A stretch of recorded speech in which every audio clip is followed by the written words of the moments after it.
নমস্কাৰ, আসসালামু আলাইকুম।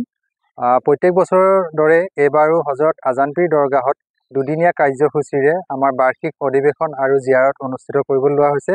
ফেব্ৰুৱাৰী মাহৰ 8 আৰু 9 তাৰিখে সৰাগুৰিবাসী দিখৌমুখবাসী ৰাইজৰ সহযোগিতাত আৰু আমাৰ দৰগাহ পৰিচালনা সমিতিৰ উদ্যোগত দুদিনীয়া কাৰ্যসূচীৰে আমাৰ অনুষ্ঠানটি আয়োজন কৰিবলৈ লোৱা হৈছে।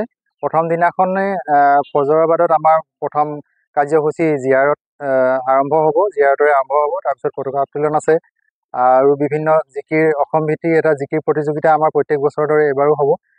তাৰপাছত দ্বিতীয় দিনীয়া কাৰ্যসূচীত আমাৰ মুকলি সভা আছে। মুকলি সভাত আমাৰ বিভিন্ন প্ৰান্তৰ অতিথিসকল থাকিব আৰু আমাৰ মুখ্য অতিথি হিচাপে আমাৰ মাননীয় মুখ্যমন্ত্ৰী ডাঙৰীয়াক আমি নিমন্ত্ৰণ কৰিছোঁ। তেখেত আহিব বুলি আমি আশাবাদী আৰু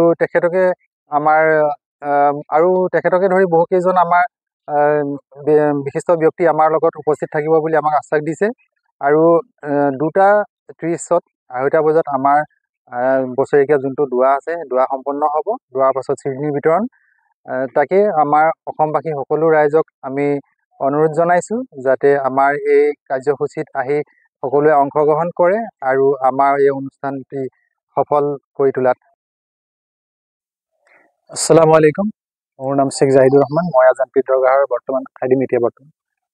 আমাৰ আপোনালোকে নিশ্চয় শুনিছে, ফেব্ৰুৱাৰী 8-9 তাৰিখে আজানপীৰ দৰগাহত বাৰ্ষিক অধিৱেশন হ'ব আৰু তাত নানা ৰকমৰ ধৰণৰ কাৰ্য আমাৰ হাতত লোৱা হৈছে। প্ৰথম দিনাখন হ'ব আমাৰ 8 তাৰিখৰ দিনাখন প্ৰথম ফজৰ বক্তত দোৱা হ'ব, এটা জিয়াৰত হ'ব। দোৱাৰ পিছতে আমাৰ গছপুলি ৰোৱা কাম আছে। তাৰপিছত আজানপীৰ দৰগাহত প্ৰত্যেক বছৰে এটা জিকিৰ কম্পিটিশ্যন হয়, প্ৰত্যেক সদৌ অসম ভিত্তিত।